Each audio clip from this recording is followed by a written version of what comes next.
واجعل القرآن حجة لنا وشفاعة لنا يوم القيامة آمين آمين آمين يا رب العالمين.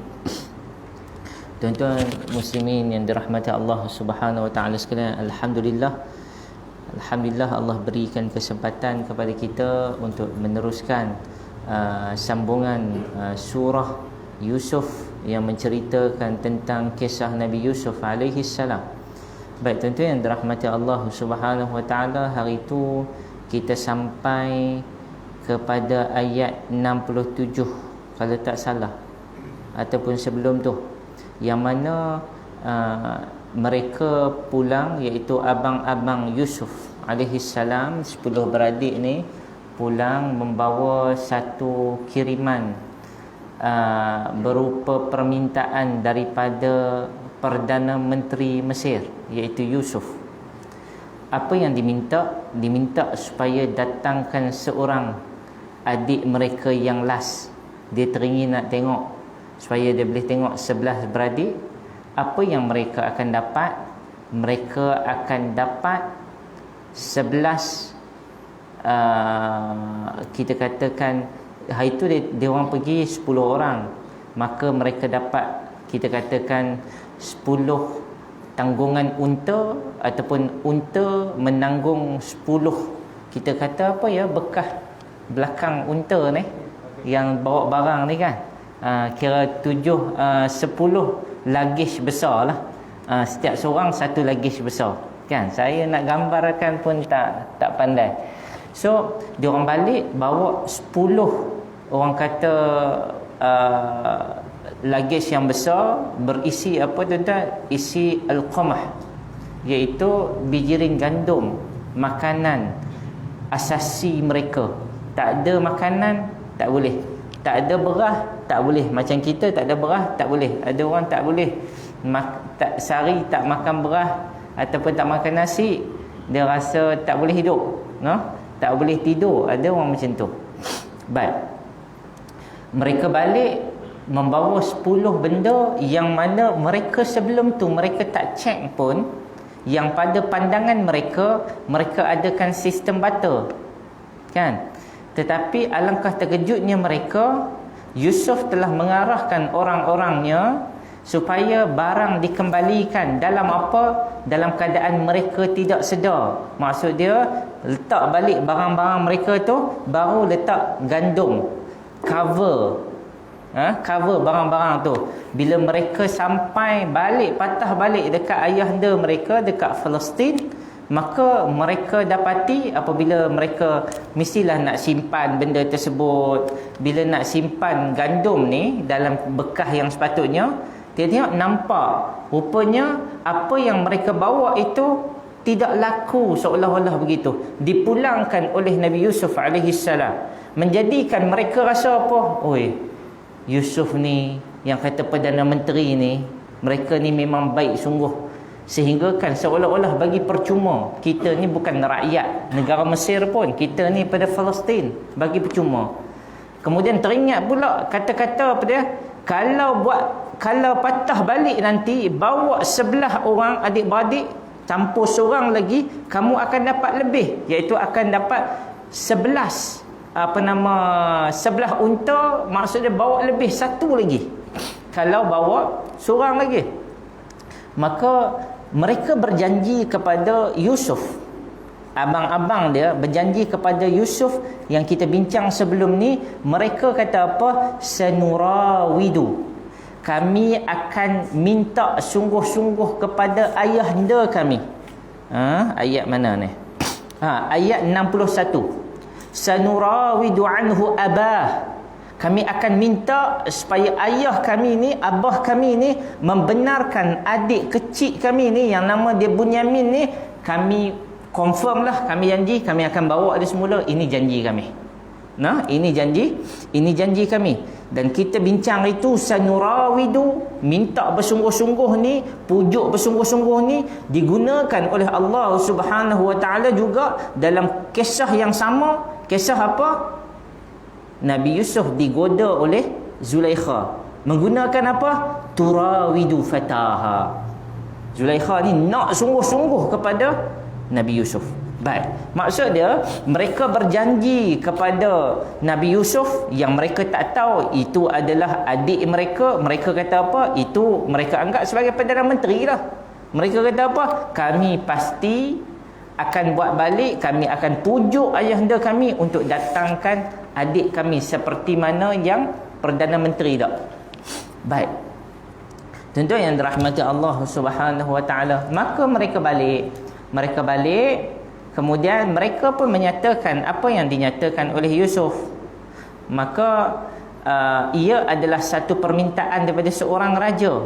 Kemudian Nabi Yusuf pula letak sikit ancaman, kalaulah kamu tak boleh datangkan adik kamu, kamu tengoklah apa yang akan jadi nanti. Maksud dia seolah-olah Yusuf ni nak bagi tahu kami akan cari sampai ke lubang cacing. Yang cari ni siapa? Yang cari ni ialah pemerintah, Perdana Menteri. Mesti jumpa punya. Kan? Mesti jumpa cari punya. Sampai ke lubang cacing kami akan cari. Mereka pada masa yang sama rasa berterima kasih. Pada masa yang sama rasa apa? Takut juga. Kan? Mereka pujuk punya pujuk. Akhir sekali ayahanda mereka bagi tak? Ayahanda mereka bagi. Ayahanda mereka bagi. Baik. Tetapi dengan perjanjian. Perjanjian apa? Perjanjian kamu kena jaga adik kamu. Dan mereka pun berjanji lagi. Dulu dah janji dah nak jaga Yusuf. Sekarang ni dia orang janji lagi. Wa numiru ahlana wa nahfadhu akhana. Kami betul-betul akan menjaga adik kami ni, Bunyamin, adik kepada Yusuf. Wa nazdadu kaila ba'ir. Bahkan bukan takat kami jaga dia, bahkan ayahanda apabila kami patah balik, kami come back, kami akan bawa apa? Bawa satu unta lebih berbandingan sebelum ni. Kan? Baik, itu janji mereka, dan mereka kata zalika kailun yasir, dan itu sangat mudah untuk Yusuf ni, Perdana Menteri ni, nanti dia akan bagi kepada kami. Baik, tuan-tuan yang dirahmati Allah Subhanahu Wa Taala. Kemudian diberikan keizinan, tetapi keizinan ni diberikan dengan beberapa syarat ataupun disebut oleh Nabi Yaqub alaihi salam. Nabi Yaqub pesan pada ayat 67, kita baca insya-Allah. A'udzu billahi minasy syaithanir rajim. Wa qala ya bunayya la tadkhulu min babin wahid وادخلوا من أبواب متفرقة وما أغني عنكم من الله من شيء إن الحكم إلا لله عليه توكلت وعليه فليتوكل المتوكلون ولما دخلوا من حيث أمرهم أبوهم ما كان يغني عنهم من الله من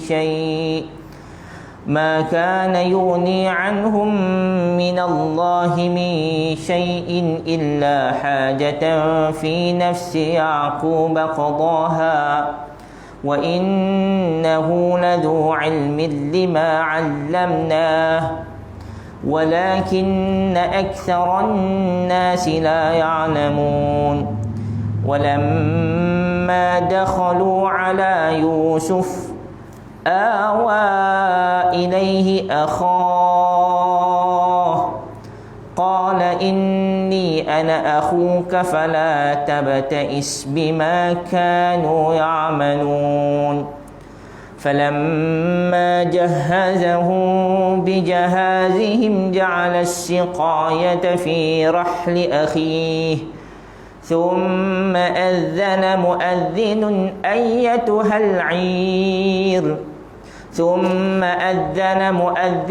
أيتها العير إنكم لسارقون صدق الله العظيم. Baik, kita yang dirahmati Allah Subhanahu Wa Taala, kita tengok terjemahan dia dulu. Ayat 68. Walamma dakhalu min haitsu amarahum abuhum. Dan ketika mana mereka masuk ke arah yang disuruh, sebelum tu ayat 67 noh. Baik. Qala ya bunayya la tadkhulu min babin wahid. Nabi Yaqub dia pesan kepada anak-anak dia kata apa? Semua anak dia berapa beradik? 11 beradik ni. Dia kata apa? Wahai anak-anakku, ya bunayya la tadkhulu min babin wahid. Kamu 11 beradik ni jangan kamu masuk ke dalam Mesir itu daripada satu pintu. Nah? Wadkhulu min abwabin mutafarriqah. Tapi masuklah daripada beberapa pintu. Bukan satu pintu, tapi banyak pintu. Wa ma uni ankum minallahi min syai'. Dan aku ini dengan nasihat yang aku berikan ini kepada kamu semua wahai anak-anak aku, ianya tidak dapat menyelamatkan kamu daripada takdir Allah. Inil hukmu illa lillah alaihi tawakkaltu wa alaihi falyatawakkalil mutawakkilun.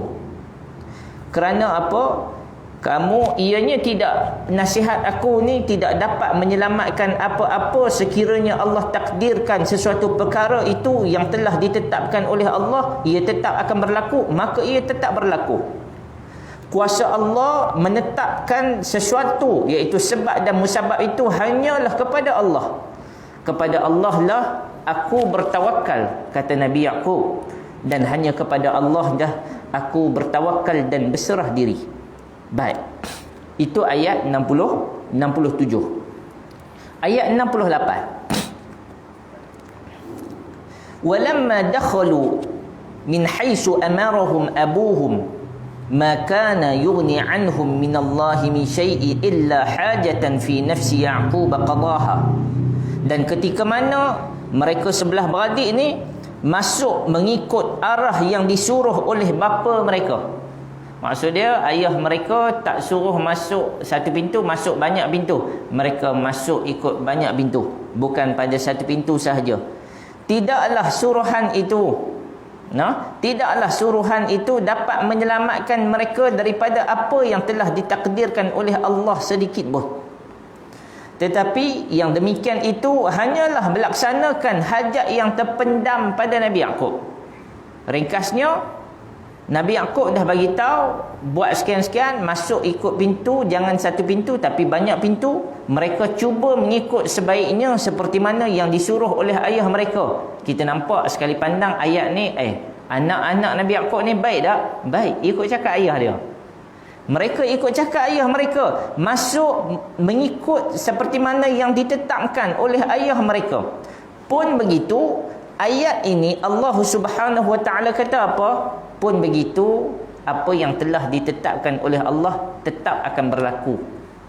Manusia hanya mampu usaha sahaja. Wa innahu ladzu ilmin lima 'allamnah walakin aktsaran nasi la ya'lamun. Dan sesungguhnya dia orang yang berilmu kerana kami telah mengajarnya dengan perantaraan wahyu. Dengan kata lain, Allah nak bagi tahu kepada kita bahawa Nabi Yaqub alaihi salam dia ada satu insting, ada firasat. Kata Nabi sallallahu alaihi wasallam, ittaqu firasatal mu'min fa innahu yanzur binurillah. Tengok bertakwalah. Maksud dia, lihatlah dengan berhati-hati akan pandangan orang yang beriman kepada Allah Subhanahu Wa Taala. Kerana pandangan orang yang beriman itu adalah pandangan yang melihat dengan pandangan Allah Subhanahu Wa Taala. Maksud dia, dengan ilmu yang Allah berikan kepada dia, khususnya Nabi Yaqub alaihi salam dah dapat baca sesuatu, ikut firasat dia, dia rasa tak sedap hati. Maka dia kata ke anak-anak dia, jangan masuk satu pintu, masuk banyak pintu. Sebab kamu masuk ni negara orang. Kamu masuk ni tempat yang nama dia Mesir, yang nama dia dia tak sebut Qahirah, dia sebut Mesir. Bila sebut Mesir, nak pergi pusat pemerintahan, mestilah ibu negara. Ibu negara ni Mesir, bila disebut dalam Quran berapa kali? 5 kali disebut dalam Quran. Yang paling banyak disebut apa? Yang paling banyak disebut dalam kisah Yusuf dan kisah Nabi Musa alaihi salam. Baik, cerita tentang apa? Cerita tentang kenapa nama Mesir disebut. Kita dah sebut sebelum ni. Saya ulang balik, nama Mesir disebut sebab Mesir ni adalah satu nama apabila disebut pada zaman dahulu, ia adalah nama yang besar. Seperti mana balik mana ni? Saya balik pada New York. Sebut New York tu tuan-tuan, kira dia ni besar. Baik. So nak membayangkan Al-Quran menyebut nama Mesir. Bermaksud Mesir pada waktu itu mempunyai pandangan yang sangat tinggi di mata orang. Baik. Dan kita boleh membayangkan dekat Mesir itu macam-macam ada. Penjara ada. Nabi Yusuf masuk penjara. Istana pun ada. Kan? Sekarang ni susah nak pergi dapatkan kebajikan dekat mana? Dekat Mesir juga. Maka dekat Mesir ni semua ada. Baik. Maka dia kata walakin aktsaran nasi la ya'lamun, tetapi kebanyakan manusia tidak mengetahui takdir Allah Subhanahu wa taala. Baik. Walamma dakhalu ala Yusuf awa ilaihi akhahu. Apabila mereka masuk ramai-ramai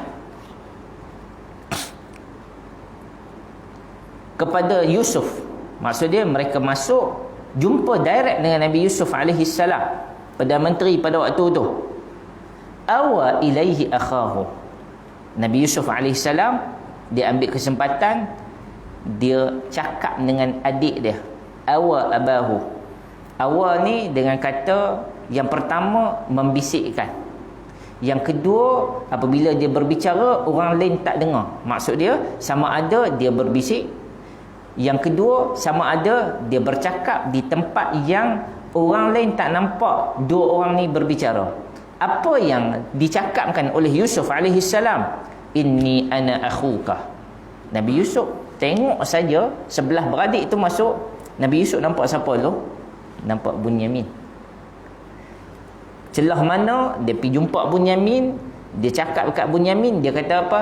Inni ana akhaka. Sesungguhnya aku ni saudara engkau, Yusuf. Dia sebut nama dia siapa? Dia sebut nama dia Yusuf. Sebelum tu Nabi Yusuf dia perkenalkan tak diri dia kepada abang-abang dia yang lain? Tak. Dan Al-Quran minan mubahamat, perkara ni Quran tak sebut. Quran tak sebut pun yang dia memperkenalkan diri sebelum tu. Quran tak sebut pun selain pada nama Yusuf di Mesir, Yusuf guna nama apa. Sudah pastinya nama Yusuf tidak digunakan di Mesir. Ketika mana dia jadi Perdana Menteri, kalau dia guna nama Yusuf, abang-abang dia tadi dapat tahu tak? Dapat tahu. Mai mana nama Yusuf ni? Yusuf bukan nama. Maka kita dapat detect dekat sini apa dia? Nabi Yusuf AS tidak menggunakan nama Yusuf sebagai pemerintah. Dan nama dia dikenali dengan nama yang lain. Bab ni hadis sahih tidak menyebut nama apa yang digunakan. Dan Quran tidak menyebut nama apa yang digunakan. Cuma kita mendapat signal daripada Al-Quran. Engkau tahu kan sebelum ni aku dibuang oleh mereka dalam perigi buta. Kamu tahu kan betapa ayahanda kita, pastinya Nabi Yaqub AS, ayahanda kita pasti akan sedih sangat-sangat. Baik, sekarang ni kamu dah tahu aku masih hidup.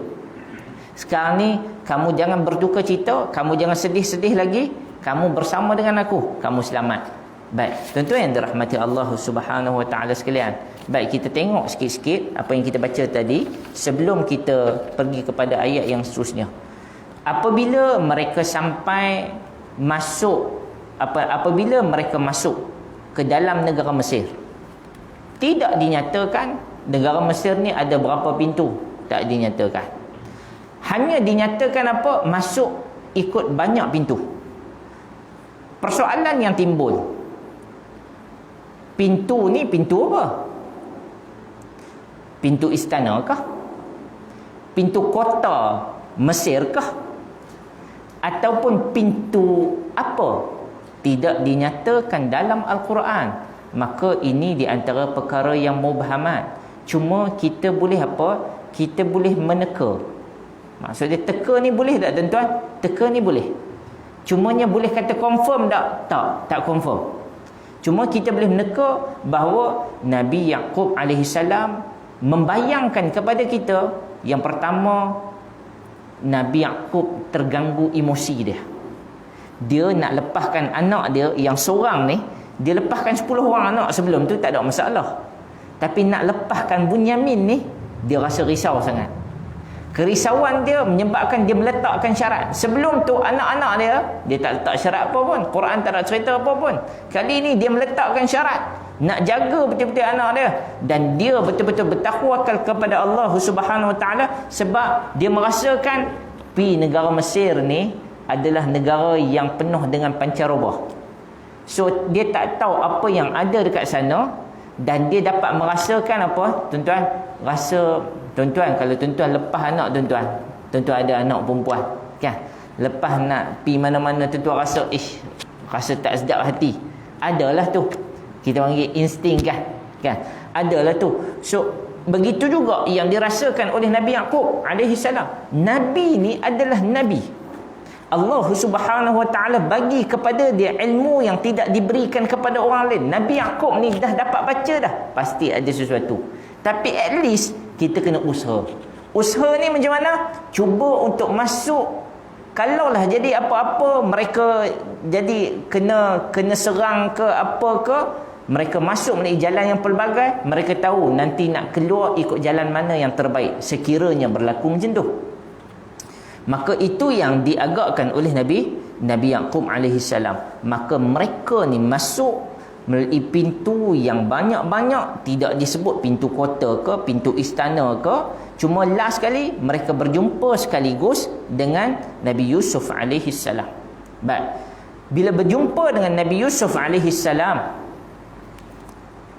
maka Nabi Yusuf alaihi salam nampak saja adik mereka, iaitu Bunyamin. Dia buat apa? Awa ilaihi. Maka dia ambil adik dia. Dia pandai pilih satu waktu yang orang lain tidak melihat, orang lain tak perasan pun yang dia ni berjumpa dengan Yusuf. Berjumpa dengan Bunyamin. Tuan-tuan, kalaulah adik-beradik dia lain yang 10 orang perasan sekalipun, kan? Kenapa nak cakap dengan adik kami Bunyamin? Agak-agak tuan-tuan, 10 beradik ni rasa pelik tak tuan-tuan? Kalau dia bercakap dengan Yusuf, agak-agak tuan-tuan pelik ataupun tidak? Tak pelik. Kenapa tuan-tuan kata pelik? Sebab sebelum tu Yusuf dah jumpa lagi 10 orang ni. Dah jumpa dah. Second time datang, kalau Yusuf meraihkan yang seorang ni saja, tak bersembang lagi dengan 10 orang ni. 10 orang ni sibuk apa? Sibuk pergi untuk mendapatkan apa? Dapatkan gandum. Duk sibuk, duk bubuh gandum apa semua. Ataupun orang isikan kepada mereka. Mereka duk tengok, okey, bubuh dalam bekas kami, kan? Adakah Nabi Yusuf alaihissalam, adakah adik-beradik 10 beradik ni akan rasa, lain macam Yusuf dengan Bunyamin adik kami ni, kan? Lain macam raja ni dengan adik kami. Adakah berasa gitu? Tidak. Yusuf alaihissalam tidak sebodoh itu. Nabi Yusuf adalah Nabi, kan? Maka layanan yang diberikan adalah layanan yang terbaik. Mereka dilayan 10 beradik ni, layanan yang terbaik. Dan dia pastinya melayani yang seorang ini, yang mana sebelum ni Yusuf alaihissalam tidak pernah berjumpa dengan yang seorang ni. Maka kalau Nabi Yusuf bersembang lebih dengan seorang ni, agak-agak dia orang boleh detect tak tuan-tuan? Tak boleh, ha? Baik, tuan-tuan yang dirahmati Allah Subhanahu Wa Taala, maka Nabi Yusuf alaihissalam ambil kesempatan ini adalah kesempatan yang terbaik untuk apa? Untuk aku cakap direct dengan adik aku. Maka Nabi Yusuf alaihissalam cakap direct dengan adik dia, wa ilaihi akhahu. Dia bercakap bahawa aku ni abang kamu, yang mana abang kamu Yusuf. Dan kamu jangan takut, kamu dengan aku sekarang, kamu akan selamat. Apa yang mereka buat sebelum ni, kamu tahu apa yang mereka buat. Dia cerita Nabi Yusuf alaihissalam dalam ayat ni, Allah Subhanahu Wa Taala cerita tak bahawa Nabi Yusuf cerita tak sesungguhnya mereka ini telah buang aku dalam perigi buta. Tuan-tuan, waktu ni lah waktu yang terbaik. Nabi Yusuf cerita balik.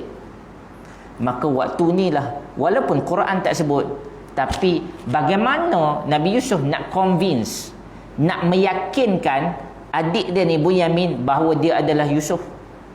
Mestilah dia kena cerita detail. Ingat tak rumah kita dulu macam mana? Abang masih ingat lagi, rumah kita ada sekian-sekian, di rumah kita itu ada perigi. Ingat tak perigi tu? Perigi tu abang hang ni, orang Kedah kata, abang kau ni Yusuf ni, aku kena buang dalam perigi tu. Ingat tak perigi tu? Aku kena buang dalam perigi tu. Lepas aku kena buang dalam perigi tu, ada orang kutip aku. Lepas ada orang kutip aku, ada orang jual aku dekat pasar. Lepas orang jual aku kat pasar, maka kita boleh membayangkan Yusuf AS jumpa dengan adik dia. Dia nak cerita tak tuan-tuan? Dia akan cerita pada masa yang sesuai, pada waktu yang sesuai, pada kadar yang sesuai. Takkan nak cerita panjang sangat. Ikut suka Nabi Yusuf lah. Nak cerita panjang mana? Yang penting benda tersebut sampai kepada adik dia, yang boleh menyebabkan adik dia percaya engkau memang abangku. Okey, baik tuan-tuan yang dirahmati Allah Subhanahu Wa Taala. Mereka sampai yang 10 beradik ni, tuan-tuan kena ingat ayat yang terakhir mereka sebut kepada Nabi Yaqub apa dia? Ayat lah sebelum mereka bertolak. Zalika kailun yasir. 10 beradik ni walaupun baik, 10 beradik ni kepala otak mereka apa dia? Materialistik. Ayahanda, kami akan jaga adik kami, wa nahfazu akhana wa nazdadu kaila ba'ir. Bukan dekat kami jaga adik kami, kami dapat lagi tambahan apa? Tambahan gandum lagi. Tak cukup dengan tu, sebut sekali lagi. Zalika kailun yasir. Dan tambahan harta yang akan kita dapat, makanan yang akan kita dapat ni kacang je, mudah-mudah aja Yusuf akan bagi kepada kita, ataupun raja tersebut, Perdana Menteri tu akan bagi kepada kita.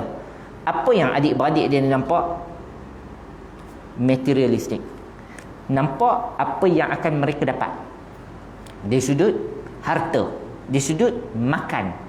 Tuan-tuan yang dirahmati Allah Subhanahu Wa Taala, maksud dia seolah-olah nak bagi tahu kepada kita, apabila mereka sampai kepada Yusuf, Perdana Menteri ini, mereka sibuk untuk apa? Falamma jahazahum bijahazihim ja'ala as-siqayata fi rahli akhih. Baik, ketika mana dia membekalkan mereka dengan bekalan makanan yang mencukupi keperluan mereka. Baik, tuan-tuan yang dirahmati Allah Subhanahu Wa Taala, tuan-tuan ingat tak bila kita sebut, tuan-tuan nampak tak peta negara Mesir dengan Palestin? Baik, bila kita cerita tentang sirah kan, dalam Quran ada sirahnya ialah sebelum ni kita kena ingat perjalanan apa? Perjalanan daripada Palestin nak ke Mesir. Tuan-tuan, Palestin duduk ke atas ke Mesir duduk ke atas Palestin? Palestin duduk bawah ke Palestin duduk ke atas Mesir? Tuan-tuan tengok peta tak sebelum datang sini? Baik, supaya kita boleh nampak. Bila saya cerita, tuan-tuan, perjalanan esok saya nak pergi Singapura. Saya dapat surat. Yang ni cerita tipu lah kan. Dapat surat nak pergi Singapura. Daripada Singapura, daripada Semenyih, kita akan pergi ke Lenggeng dulu kan, singgah Sungai Jai. Lepas Sungai Jai, saya nak pergi mana? Saya nak pergi ikut Rembau saja, ikut Jalan Johor kan. Kemudian masuk ikut Simpang Ampat kan. Kemudian masuk ke Melaka, kemudian saya pergi Johor sampai Singapura. Tuan-tuan nampak tak? Tuan-tuan nampak lah, sebab tuan-tuan dah tahu dah peta dia macam mana kan. Tuan-tuan boleh nampak perjalanan, ustaz ni ikut jalan bukit ni. Okey, baik. So tuan-tuan, bila kita baca Quran, bila cerita tentang bagaimana Quran menceritakan perjalanan, tuan-tuan, kita kena nampak peta tersebut. Adakah dia melalui jalan daripada Palestin ke Mesir ni akan lalu kawasan yang bagaimana? Tuan-tuan, berapa kilometer? First kali, benda simple.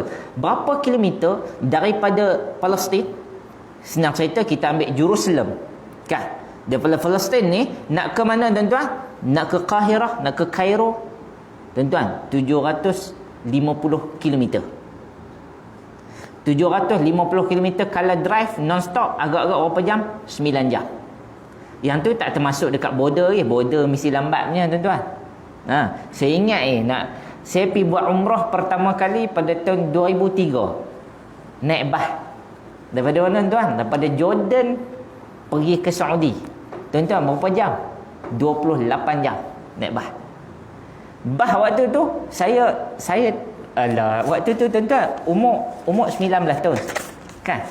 Orang kata waktu bila umrah paling murah sekali? Musim panas. Kita dapat tak apa, musim panas aku boleh pergi punya. Tuan-tuan, biayai waktu tu bas termasuk hotel RM500 sahaja. Pergi dan balik. Daripada Jordan ni. Tahun 2003. Murah tak tuan-tuan? Murah. Lepas tu saya tanya lagi, macam mana nak dapat free? Hang cari 10 orang, hang dapat free. Saya pulun cari 10 orang tuan-tuan. Dapat free pi percuma, balik percuma, termasuk hotel, included hotel. Cuma tak termasuk makan. Makan sendiri. Makan tak apa, mudah kan? Baik, nak cerita tuan-tuan, nak lepas border Jordan nak masuk ke Saudi 6 jam. Campur semua 36 jam. Padahal mudah aja benda tu. Tapi nak kata border ni, baik, kalau kita tengok ni perjalanan dia 750 km. Ambil masa 9 jam je tuan-tuan kalau kita drive non-stop. Kalau jalan kaki lebih kurang dalam 6 hari. Kalau non-stop 6 hari. Baik. So kita membayangkan perjalanan mereka ni tuan-tuan. Berapa lama tuan-tuan? Kalau pergi dengan unta lah kata, kan, berhenti apa lebih kurang, penat, kita katakan seminggu. Seminggu. Baik. So apabila mereka sampai, kita membayangkan mereka sampai dengan penat-penat apa semua, tapi dilayan oleh Nabi Yusuf AS, menteri ni, dengan layanan yang terbaik kepada mereka. Falamma jahazahum bijahazihim. Tuan-tuan sekali lagi bila saya sebut falamma, perkataan lamma ni maksud dia lama ke sekejap? Lama. Falamma ni maksud dia ketika mana? Ketika mana tu masa dia panjang. Ketika mana jahazahum bijahazihim, Nabi Yusuf membekalkan mereka dengan bekalan makanan. Maksud dia Nabi Yusuf sendiri sebagai seorang menteri yang memantau sendiri banyak mana nak bagi kepada sebelah beradik ni. Dia sendiri. Falamma jahaza maksud dia seorang.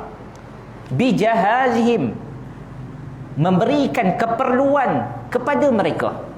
Nabi Yusuf sendiri sebagai seorang menteri yang turun tengok. Ja'ala siqayata fi rahli akhihi. Nabi Yusuf senyap-senyap. Nabi Yusuf buat apa? Nabi Yusuf dia meletakkan siqayah. Siqayah ni adalah tempat ni minum ni, kita panggil ina. Ina ni tempat letak air minum. Siqayah ni tempat bagi minum, maksud dia tempat tuang. Maksud dia macam apa? Macam teko. Kita panggil teko macam teko gitu. Baik, meletakkan as-siqayah, satu teko khas.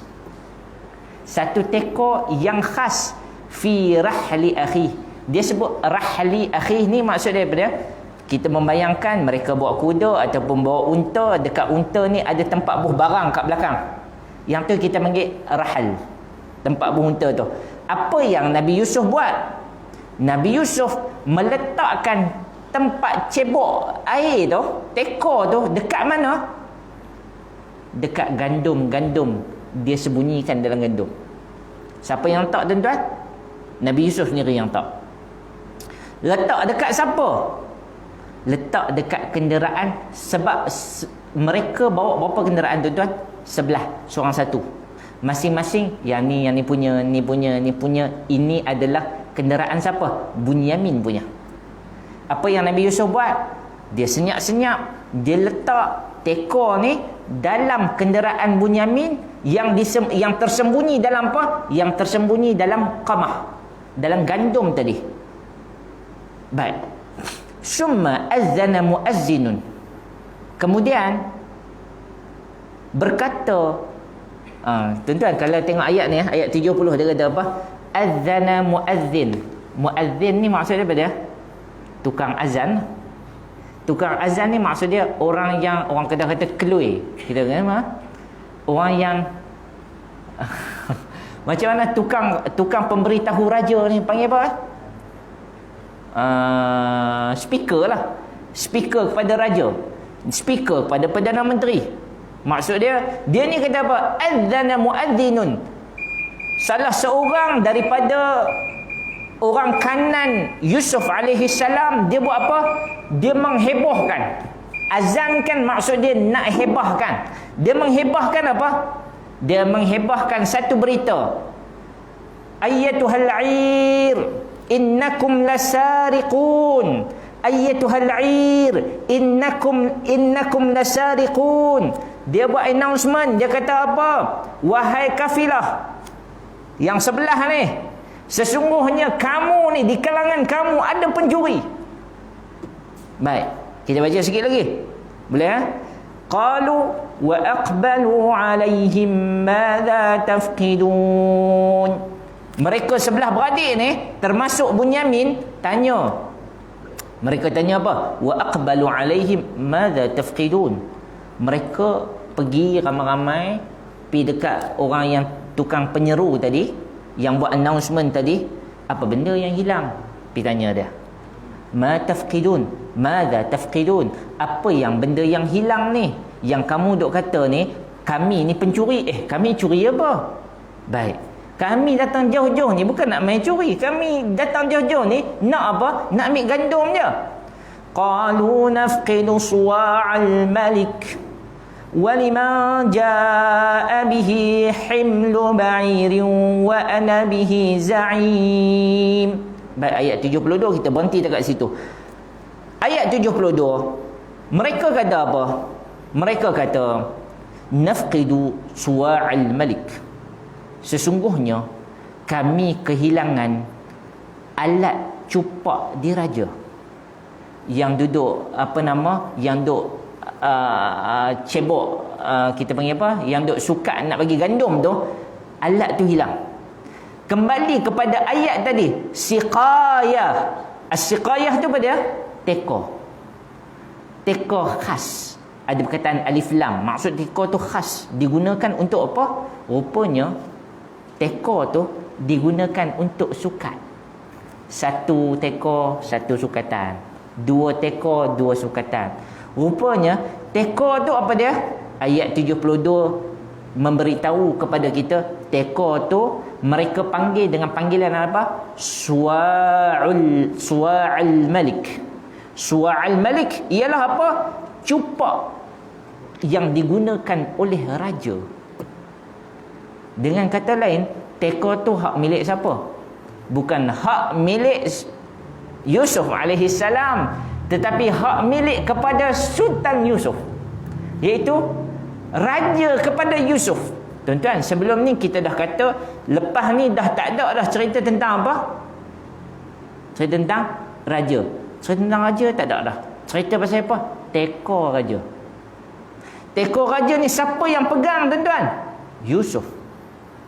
Baik, teko raja ialah hak milik siapa, tuan-tuan? Hak milik raja. Hak milik raja ialah siapa? Hak milik kerajaan. Siapa yang curi teko raja, bermakna dia telah derhaka kepada raja. Bukan dekat derhaka, menentang raja. Maksud dia ini adalah satu kesalahan yang besar. Mereka kata apa? Qalu nafqidu suwa'al malik. Kami hilang teko raja ni. Yang mana teko raja ni, raja duk guna teko ni, dan kami gunakan teko ni untuk apa? Untuk berikan sukat qamah, sukat gandum kepada kamu tadi. Kami duk guna tu. Waliman jaa bihi himlu ba'irin wa ana bihi za'im. Dan sesiapa yang memulangkan teko tersebut, siapa di kalangan kamu yang jumpa, yang pulangkan teko, kami akan memberikan muatan satu unta tambahan kepada kamu. dan aku adalah orang yang memberikan jaminan tersebut. Baik, tuan-tuan yang dirahmati Allah Subhanahu wa taala, tuan-tuan, cerita dia panjang lagi. Cerita dia panjang lagi. Nanti kita akan masuk, rupanya bila mereka cek tekor ni, tuan-tuan dah nampak tak cerita ni? Tekor ni sebenarnya as-siqayah tu ada dekat siapa? Ada kat Bunyamin. Baik, siapa yang letak? Yusuf. Baik, tuan-tuan, agak-agak tuan-tuan, sebelum kita nanti kita nak pergi bahagian yang seterusnya, agak-agak tuan-tuan, benda ni Yusuf alaihi salam rancang dengan orang-orang dia ataupun Yusuf seorang je yang tahu benda ni, ataupun dia memang rancang dengan konco-konco dia? Konco-konco itu jahat kan? Ataupun dia rancang dengan orang bawahan dia, ataupun ini perancangan seorang-seorang Nabi Yusuf? Perancangan seorang-seorang, tidak melibatkan yang lain. Maksud yang lain tak tahu apa ni. Baik, tuan-tuan yang yakin sangat. No? Jangan yakin sangat. Baik, tuan-tuan, kita tinggal sini. Nanti kita akan tengok macam mana, adakah ia dirancang oleh Nabi Yusuf dengan mereka ataupun Nabi Yusuf sendiri buat seorang-seorang. Ada pro and con kalau dia buat seorang, dan ada pro and con kalau dia buat ramai-ramai, dia rancang ramai-ramai. Dan mana lebih baik, kalau dia buat seorang ke dia buat ramai-ramai? Kan? Sekali lagi, Haji jangan yakin sangat. No? Baik, tuan-tuan yang dirahmati Allah Subhanahu Wa Taala, kita berhenti kepada ayat mana? Kita berhenti pada ayat 72. Nanti kita akan sambung ayat 73 dan seterusnya insya-Allah. Baik, tuan-tuan yang dirahmati Allah Subhanahu Wa Taala, kebetulan saya Haji duk pesan saya suruh buat kambing. Saya buat kambing tak banyak sebab tadi ada seorang tu dia ambil kat saya 30 pack tu sebab dia kata sedap. So saya tak apa, dan dia ambil 30 pack. Saya kata 30 pack tinggal 12 pack je saya bawa. Dan tambahan saya kebetulan saya ambil kurma ajwah. Baru ni bulan 12 hari tu baru sampai. Saya ambil kurma ajwah 2 tan. So saya buat share dengan kawan saya. Saya 1 tan, dia 1 tan. Saya bawa kat belakang tu, saya pack setengah kilo. Kurma ajwah ni bukan ajwah biasa tetapi ajwah aliyah. Ajwah biasa tuan-tuan boleh dapat dekat mana-mana pun. Ajwah aliyah hanya dari pemborong-pemborong tertentu, dan kita ambil pada Saudi, Sultan Litumur lil Madinah Al-Munawwarah. Kita ambil 55 tan. Cuma saya ambil saham sikit 2 tan saja daripada yang 55 tan tu. 55 tan bersamaan dengan 2 kontainer lah. Satu kontainer ada yang 33 tan, satu lagi ada 25 tan. So saya hanya ambil tu je, tuan-tuan. Saya jual kalau harga di pasaran kurma ajwah aliyah yang ditanam di Aliyah. Aliyah ni satu tempat, kalau Masjid Nabi, di bahagian selatan Masjid Nabi, bahagian selatan, dalam perjalanan nak ke Badar. Dia bukan kat Masjid Nabi, dia jauh. Dalam perjalanan nak ke Badar, tuan-tuan, ada satu tempat nama dia Perkampungan Aliyah. Al-Aliyah. Aliyah tu adalah ditanam di situ kurma ajwah, bukan sekadar ajwah tapi aliyah, yang disebut dalam hadis Nabi sallallahu alaihi wasallam, siapa yang makan ajwah aliyah ini maka dia akan terhindar daripada sihir. Maka kita ambil yang khusus yang ditanam di ajwah di aliyah tersebut, dan saya bawa pada tuan-tuan malam ni. Satu pack tu saya bagi pada tuan-tuan harga RM50 kalau tuan-tuan nak lah. Memang dia mahal sikit lah. Yang tu harga yang saya boleh bagi. Kalau saya jual kat luar online, saya jual RM60. So kalau tuan nak pun ada, bersama dengan pistachio pun ada, Maryami pun ada, Safawi pun ada, dan kacang pistachio dengan cashew nuts. Kalau tuan-tuan nak, nanti tuan tengoklah. Wallahu ta'ala alam. Baik, yang baik itu daripada Allah Subhanahu wa taala, yang kurang itu daripada diri saya sendiri. Aku qauli hadza wa astaghfirullahal azim li wa lakum wa barakallahu fikum. Assalamualaikum warahmatullahi wabarakatuh.